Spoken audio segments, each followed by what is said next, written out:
hear his voice already. Kelechi Udegbe joins me right now on the show. You don't have to get into character. You just have to be Kelechi.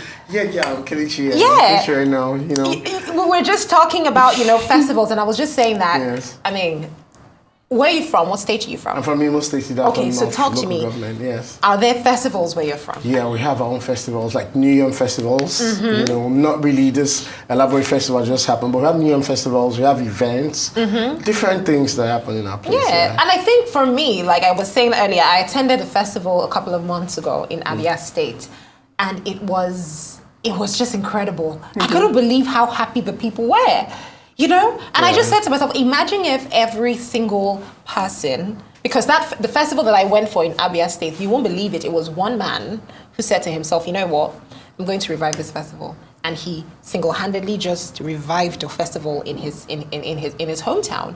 And obviously that would be on his bill, but you could see how everyone enjoyed it. It was such a beautiful story. Yeah. Imagine if in every single place someone just says, you know what, let's pick this up. Let's raise it up a notch. See, I think when I was growing up, when I was younger, I used to travel with my dad to the villa every time. And there were lots of festivals, masquerades. It was colorful. Yeah. Nigeria is a blessed country. We have so many, there's so much culture, so much fun. If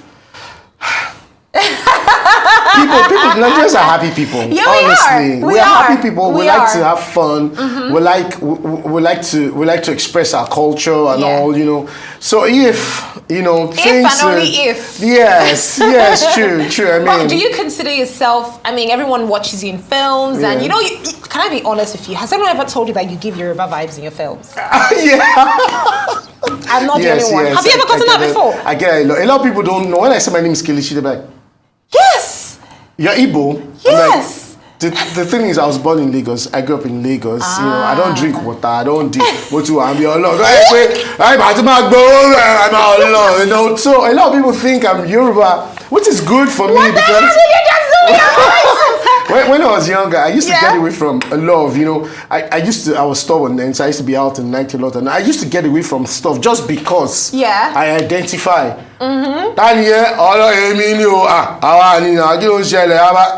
So a lot of even my cousins, they call me a Yoruba boy. They say I'm a Yoruba boy because when I get back, I eat a lot of pepper. I use water to wash, and these things are peculiar with. Yes, you're right. Yeah. I think for me, I think that's incredible because if I didn't know better, I would have said, another. And again, I think I don't know why people, when I was growing up, we used to live it was 4 people in the compound, right? I was downstairs, I was upstairs, Mama was downstairs, they were Muslims, I come back from school and my parents are not around. I go to their house, they are praying in one corner and I'm there, I'm just chilling. They finish, they give me food and all, so there was no Yoruba, Igbo, Hausa stuff then when I was younger. It's now that, a lot of these things are pronounced. That's a huge divide. But then my best friends, they taught me how to make a four. Can you imagine? I make a four. That's my best, sauce to me. I used to swallow, I used to eat rice. Also, Olamide is one of my best friends, So for me, when you talk about ethnic stuff, I don't know where I come into it because I'm used to. I respect that you're saying this because I think that now we're in a time where a lot of people are so happy to feel any idea of a possible divide. This one is a Yoruba person. Yoruba people, Igbo people. But what do you think? Because I would love to say, it's the country we live in, but I think it's beyond that. No, it's beyond that. It's power. It's a part also. It's about power and money. Because when we were growing up, I came back from school one day, right? I brought a pencil that was not mine. It was a mistake, honest mistake. They beat me like Amroba. Back then, there were values. Yeah. It was neighbors and people that trained children. It wasn't just your parents. I agree. Person go they beat you. I go say, don't tell my mom, don't tell my mom. You go come, Mama Shagun will come say, Mama Kelechi. They yarn. Then when they are leaving, they come back. Hey, what is Kelechi do? What did he do? You go tell them. You say, I hope say you. Mama Shagun will say yes. Then they'll go inside. They'll still deal with me. So then it wasn't. It's ironic you said this because I remember. I grew up in Lagos and then I moved away from Lagos at some point. But the compound that we live in, there was this woman called Iyashegum. Ironic that you mentioned that. Literally, her name was Iyashegum. The woman that used to braid my all back to school was called Iyadamola. It was. I'm not joking. Now that I think about it. And Iyashego had this, young kids, Tokpe and a bunch of them. Yeah. And then they used to fry this yam. This steamed, crispy yam. I'm not joking. My mom will let me go outside the house. We will all sit down and eat that yam. Yes, now. You go to Iyashego shop, go like 29, they'll be like, now your mama sent you. Yes. Mama Kelechi, now you send that. They'll come and you're right. But what's changed? Now that I'm actually thinking about it, what happened? I don't know. Because back then your own was just to go to school, come out, serve, get like a maybe one room or two, grow. But these days pressure just there everywhere. So now why me? I'd always because I grew up back in the days. Our way is not me now. Yes. Ah man. But you found your way though. Getting into an industry like Nollywood. Yes. Nollywood is diverse. How does it work in a space? Because I always say this, there are lots of industries in Nigeria, right? There's the oil and gas industry, there's politics, there's banking. But you see our creativity sector, you have industries in Nigeria and then you have the creativity sector. Because that is one industry that you have found where people have built it from nothing. Without any dependency or without any external influence. It's people that have said, you know what, I want to do this. You carry your money, you put it inside, you build it. That's our creative sector. And that's why we've been able to retain as much power over the industry as we have. So if you take away that external element, how would you say the idea of relating with each other as, okay, this is where this person is from, does it ever even come up in the Nollywood creative sector at all? So at some point, the thing is, I don't know why these things don't happen to me. Maybe because of my mindset, because for me, I don't care about where anybody's from or what they do. I just come to work. So some people complain about, or some people say, this actor, it's the 4 months. I've never met anybody who forms for me. I've never met anybody who said, because you're this, you're that. And I think it happens because of my mindset. So if we have this mindset of a simple, straightforward mindset, these things will happen to you. And then all over the industry, like you said, there was an interview, I was at the tribute night, candlelight night for the legends a couple of days ago. Yeah. When I was asked this question, what do we do about the industry? People are dying here. And then I said something, I said, if the government, and it's not about money. It's not about money. People just say, bring money. No, not money. Just give us an enabling environment. Yeah. Just let the environment be okay for people, because in Nigeria, even small businesses are, everybody's struggling. When you try to create something, you're struggling because the system is not allowing you to blossom and grow.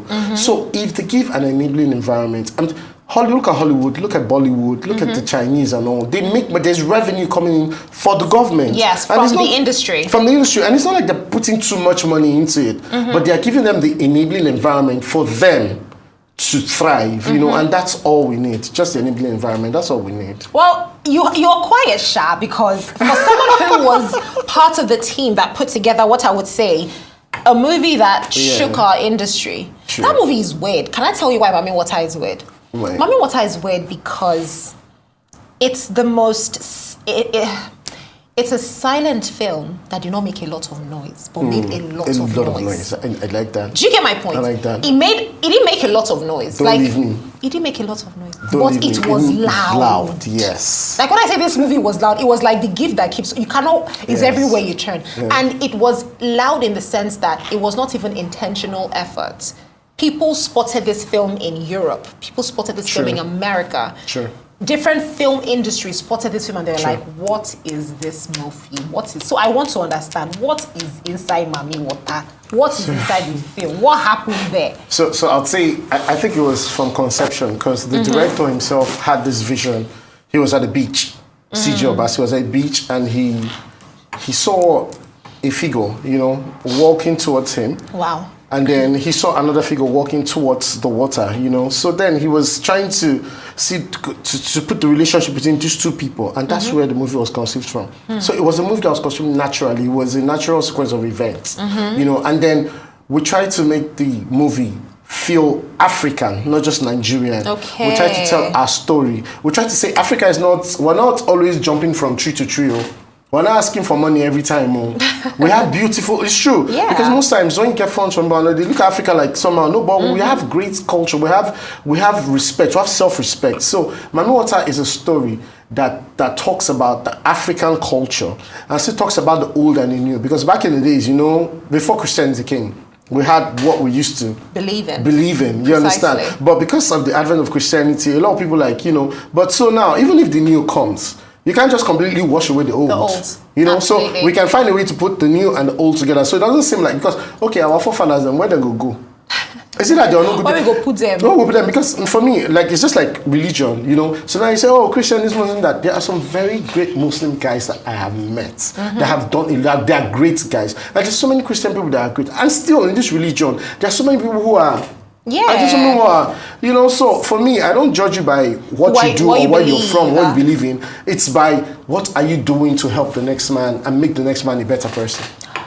Would you say that in terms of how the movie was received, with regards to awards, the Academy Awards, recognizing the film, what's your take? Seeing as now you can proudly say, well, a movie that's not as let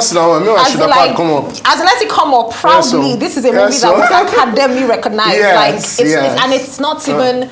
It was highly duly recognized and respected. Exactly. So would you say, around the conversation of award recognition for films, a lot of people would say things like, well, we don't really need these international awards. Some would say, well, we do need it. What's your take on that validation? Do you even call it validation? We need them. And I'll say why. The way you said it, we need them. We need them. We need it. We need it because, there are a lot of upcoming filmmakers. There are a lot of people that are coming up, and they're trying to find their niche. They're trying to, you say, okay, this is what I want to do, but this is what is accepted in Nigeria. This is what commercial film is in Nigeria. Sure. Do you understand? But then we need films like this so that other people can put eyes on us. What my mother has done is a lot of people now look at Nigeria a certain way. Yeah. Like, this film came out from here. Yeah. Okay, we can find some other people from here. So it might not be directly to CJ, Oge, or me, but some other people now are being recognized because of my mother. Now, Daniel Harry went to Tribeca. The show went to Tribeca too. The Weekend went to Tribeca. Yes. So Sundance, what it does for us, because commercial film for here now, that's commercial stuff. It's good for us, It brings in numbers, it brings in money for the producers and all. But what films like My Mother does is it brings the international eyes into your country, which is good for you, because CJ or we that did My Mother might not directly gain from them, but what he has done is for other filmmakers, the younger ones coming up who want to make films like that, who are excited, who have these ideas, are not afraid anymore, they're not scared. There are so many people that are probably getting grants here and there and recognitions because of what My Mother has done. Yeah. Because now they're looking at Nigeria, if this one can come out from here, that means there's a lot that can come out from here. So it matters. Some might say it doesn't matter because it doesn't translate to money and all that. Yeah, it doesn't really translate to all that, inflow of money and all that. But it translates to the fact that a lot of people here now will get platforms, will have platforms to showcase their talents internationally. Which is important. Which is very important because, when you get to Yankee or you get Europe or people are like, because the next entry is now, they're like, what's coming from Nigeria? What's coming from Nigeria? And that's where we are right now. Yeah, and I'm not scared to tell my story. As a filmmaker, as a young upcoming filmmaker, I'm talking about other people, they're not scared anymore because they feel like, if we do this film, where you go and all that. But you know what? I have to say a big thank you to you guys in agreement to what you're saying right now, because Mami Water. I'm sorry, guys. I'm sorry. Mami Water is an unconventional story. Yes. A highly unconventional story, and it was even shot in an unconventional way. So to you, to CJ Obasi and every other person thank you. Who worked, even your casting, thank you for the way that movie was casted. Yes. The people you put in the film, everything about the movie was unconventional, but Kelechi, this is what we got to wrap things up. Thank you so I have a film in the cinemas now, Offshoot. You do? I'm so sorry. Yes. You do? Offshoot you do? Okay, let's talk about that in like 1 minute. Yeah, 1 minute. So Offshoot is in the cinemas now. We spent some more time talking about Mami Water. Yes, Offshoot is in the cinemas now. Features Kendi Bankole, Ibrahim Suleiman, Greg Ojifwa. Yes, Greg Ojifwa. EMVCA winner, you playing? No, I was even on stage with half Adire. What? Awesome. So Offshoot is in the cinemas now, and then I have a couple of projects coming out real soon. But then, Offshoot is what is happening right now. It's raining, yes. So I've been trying to go cinema. Carry some of your people, go watch now. Yes. Would you give us free tickets? Are you giving my people free ticket? What do you mean? See the way he's looking up and down. Producer, is the time not up yet? Thank you so much, Kelechi. Thank you. Guys, go check out Offshoot in theaters.